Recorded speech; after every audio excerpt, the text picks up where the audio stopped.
안녕하세요. 울림입니다. 오늘 영상에서는 트랜서핑에 나오는 개념인 펜듈럼에 대해서 얘기를 해볼 겁니다.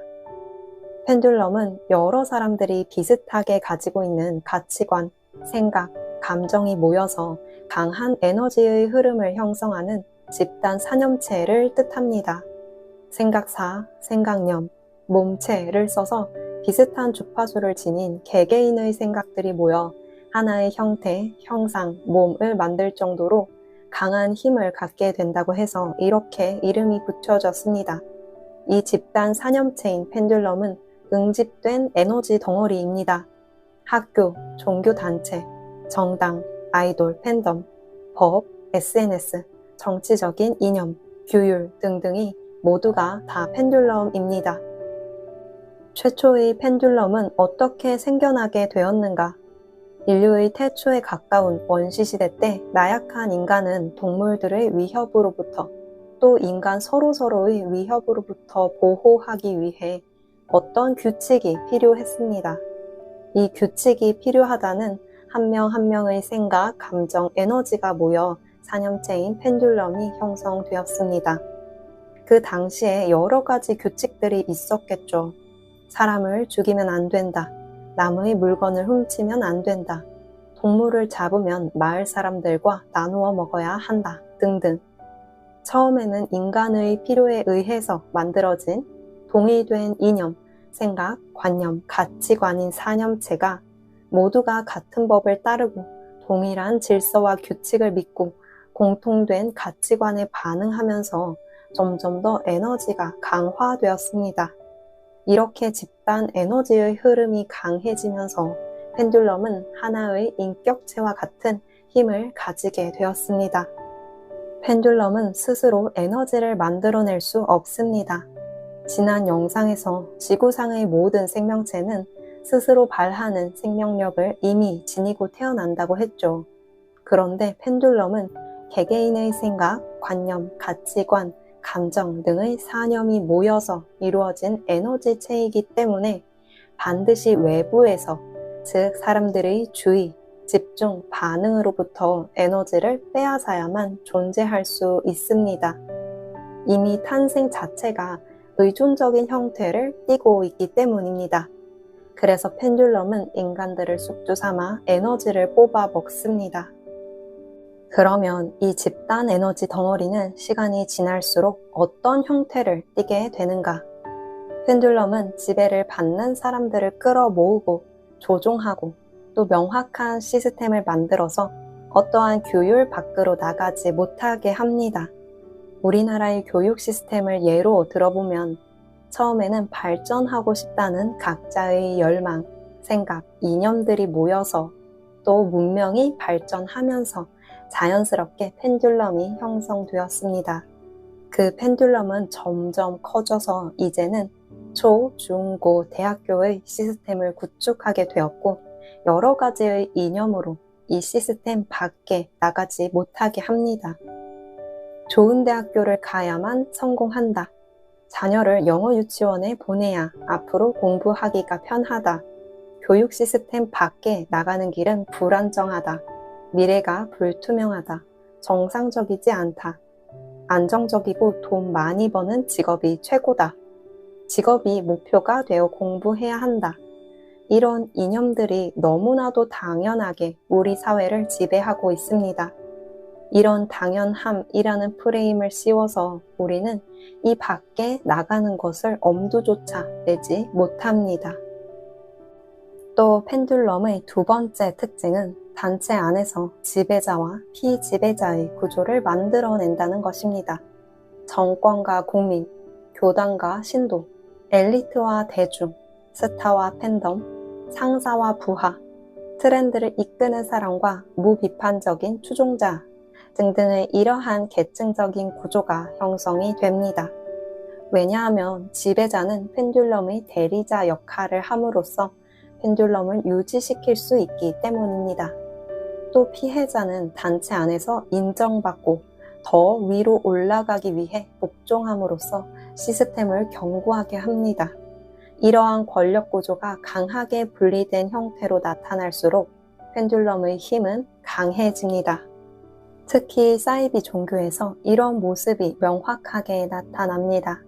내가 하나님이고 내가 신이다 라고 말하는 교주와 이를 광적으로 따르는 신도들이 있습니다. 이런 집단일수록 우리는 구원받았고 이 밖에 있는 너희는 타락했다 라는 울타리를 명확하게 세움으로써 펜듈럼의 힘은 점점 더 강해집니다. 울타리 안에서 권력을 잡은 사람도 지배를 받는 사람도 모두 펜듈럼의 꼭두각시에 불과합니다. 마지막 펜듈럼의 세 번째 특징은 사람들의 감정적인 반응을 유발시켜서 에너지를 빨아들인다는 것입니다. 자신이 속한 집단 안에서 열정적으로 헌신하는 사람들은 소속감, 만족감, 또 주의 집중하는 에너지를 펜듈럼에게 공급합니다. 그런데 이것보다 훨씬 더 펜듈럼에게 좋은 연료가 되는 것이 있습니다. 그것은 바로 분노하는 감정 에너지입니다. 우리 사회에서 펜듈럼의 성향이 가장 잘 드러나는 것은 바로 정치 펜듈럼입니다. 각 정당의 펜듈럼은 자신을 지지하는 사람들을 끌어들이기 위해서 상대 정당을 강하게 공격하고 비난하는 형태로 나타납니다. 너무나도 당연하게 우리들은 내가 지지하지 않는 정당을 향해 분노하며 강한 에너지를 방출합니다. 또 이성이 마비된 채로 즉각적인 감정적 반응을 하고 분노함으로써 너, 나라는 분리구조를 명확하게 만들어냅니다. 이러한 행동은 펜듈럼 에너지의 입장에서 너무너무 환영하는 최고의 자원입니다. 심지어 일상 속에서 자잘하게 일어나는 사건 때문에 분노하는 것 또한 펜듈럼의 영향을 받아서인 경우가 대부분입니다. 누군가 앞에서 새치기를 했을 때, 직장 동료가 내 뒷담화를 했다는 얘기를 전해 들었을 때, 가족들이 무시하는 말을 했을 때 올라오는 분노는 무의식적으로 연결되어 있는 집단 의식과 그 안에서 생겨난 에너지 구조체인 펜듈럼의 작용에 의해서 만들어집니다. 예의 없는 행동은 참을 수 없어.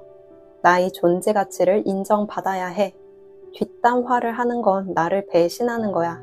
등의 분노하는 생각들은 집단 질서를 유지하는 펜듈럼의 작용입니다. 우리는 상대방이 정의, 상식, 도덕이라는 이름으로 포장되어 있는 이념들에 벗어나는 행동을 하면 자동 반사적으로 분노감을 표출합니다. 이러한 감정적 반응은 펜듈럼의 아주 좋은 먹잇감이 됩니다. 이렇게 펜듈럼의 세 가지 특징에 대해서 얘기를 해보았습니다.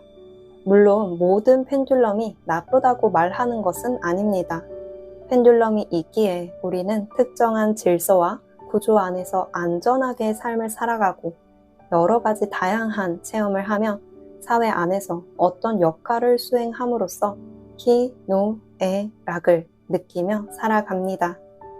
그런데 이것만은 꼭 기억해야 합니다. 내가 지금 펜듈럼 영향력 아래에 있는가? 아니면 펜듈럼을 주체적으로 이용하고 있는가? 펜듈럼은 우리의 행복과 꿈에는 전혀 관심이 없습니다.